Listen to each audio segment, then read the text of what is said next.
Shalom saudaraku, salam sejahtera. Kebenaran hari ini berjudul Berteologi dari Pengalaman Konkret. Saudaraku, di dalam Alkitab kita menemukan tokoh-tokoh iman yang menemukan Allah dari pengalaman hidup secara konkret. Bagaimana mereka berjumpa dengan Allah, berjalan dengan Allah, mengalami Allah. Jadi mereka berteologi dari pengalaman hidup dan hal itu membawa dampak nyata di dalam kehidupan mereka. Kebalikan dengan orang-orang yang sekarang belajar teologi hanya dari buku, tulisan, di ruang kuliah, di perpustakaan. Mereka tidak menemukan Allah, tapi hanya menemukan ilmu tentang Allah. Artinya belum tentu mereka menemukan Allah kalau tidak disertai kesungguhan berjalan dengan Allah setiap hari, memberi kesempatan waktu, ruang berdoa secara pribadi. Dan kenyataannya banyak para pelajar Alkitab hanya menemukan ilmu tentang Allah tetapi tidak menemukan Allah secara pribadi. Kalau kita teliti dalam seluruh tulisan yang termuat dalam Alkitab, tidak pernah Alkitab mencoba membuktikan bahwa Allah itu ada, ya, atau membujuk supaya pendengarnya percaya bahwa Allah itu ada. Mengapa? Sebab penulis Alkitab yakin benar dan tahu dari pengalaman nyata mereka bahwa Allah itu ada. Bagi mereka eksistensi Allah bukan sesuatu yang luar biasa, melainkan sesuatu yang sudah menyatu dalam hidup mereka, sesuatu yang biasa. Mereka tidak perlu membuktikan karena mereka sudah mengalami dan nyata Allah itu hidup. Nyata bagi mereka sudah biasa. Dunia kita hari ini fasik. Kefasikan dunia makin memperkuat konsep atau keyakinan bahwa Allah tidak ada atau tidak perlu ada.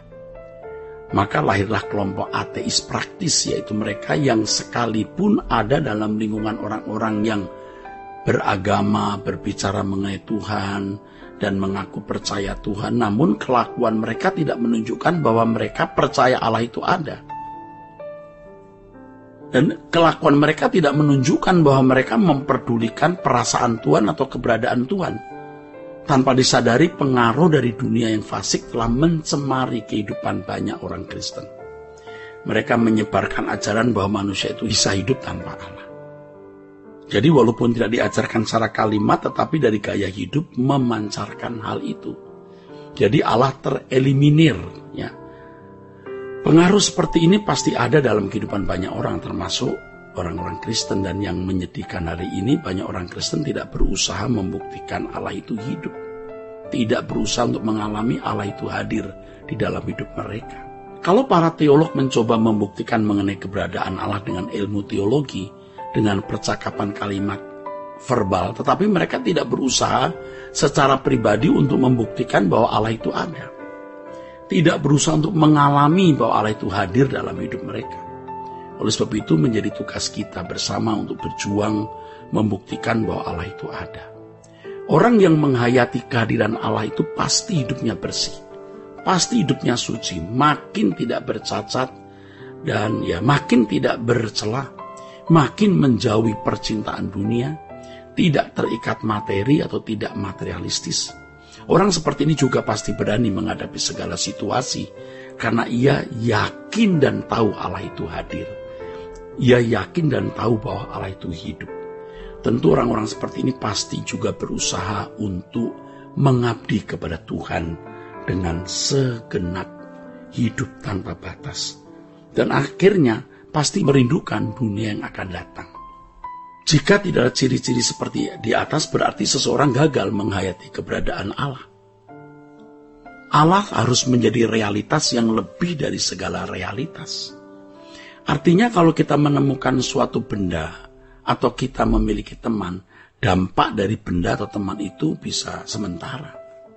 Tetapi kalau seseorang bertemu dengan Allah, dampaknya pasti besar, radikal, dan abadi.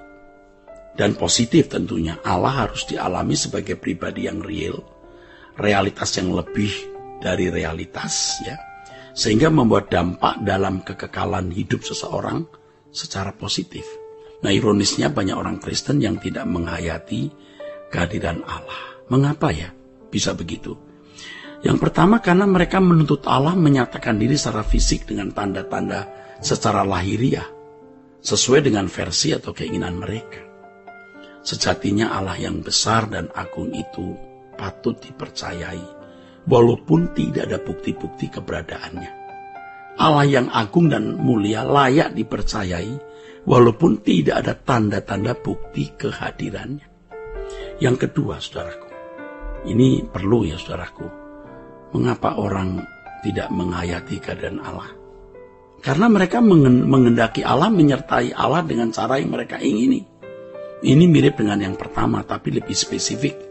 Dengan hal-hal yang terkait dengan kebutuhan yang ingin mereka peroleh secara ajaib. Secara mujizat yang mereka harapkan berlangsung ya secara spektakuler lah, begitu saudaraku. Ya. Banyak orang Kristen tidak menghayati keadaan Allah. Kenapa?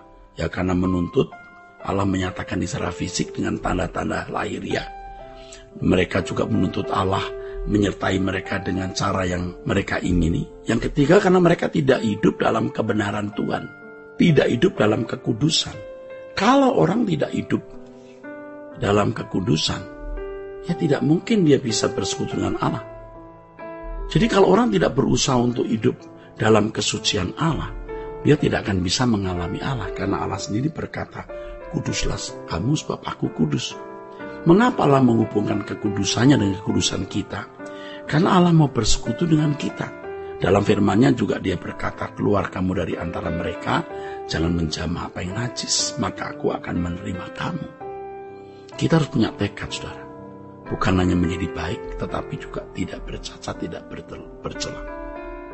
Ya, jangan hanya kata-kata di mulut kita berusaha mau hidup suci, tapi kenyataannya tidak. Kita harus berjuang untuk hidup suci dalam tekad, dalam tindakan konkret. Orang-orang yang benar-benar mau hidup dalam kawasan atau dimensi Allah ini, saudaraku, ya mau tidak mau, saudaraku, dia harus hidup tidak bercacat, tidak bercela, dan hatinya tidak boleh terikat dengan dunia ini. Dan jika hal itu dimiliki seseorang, maka jika dia belajar teologi, maka dia akan bisa mengenal Allah secara benar. Ya, ingat kalau kita masih dipuaskan dengan atau dibahagiakan dengan fasilitas dunia ini, gelar, pangkat, kedudukan, kekayaan, wah, kita tidak akan bisa mengerti firman. Tapi sayang ya, banyak sekolah tinggi teologi tidak merasa ini sebagai hal yang penting.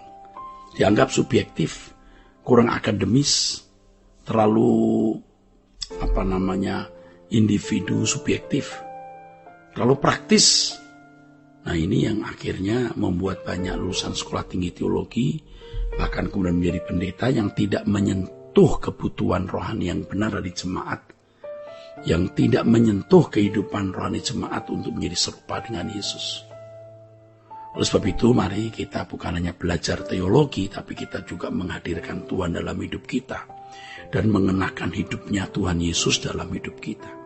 Maka ketika kita menyampaikan firman, kita memimpin puji-pujian, kita berkhotbah, kita berdoa, ada yang meleleh, melting, yaitu kehadiran Allah yang sering dikatakan pengurapan Tuhan.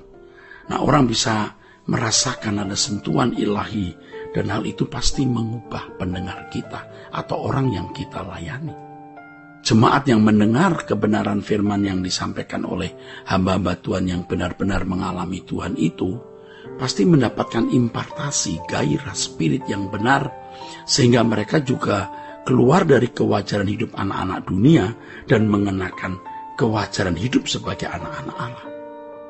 Saudaraku sekalian, hanya orang yang berani menyelesaikan apa yang seharusnya mereka selesaikan sebelum menutup mata yang dapat mengubah orang lain.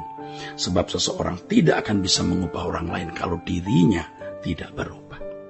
Tuhan memberkati saudara-saudara sekalian. Sola Gracia.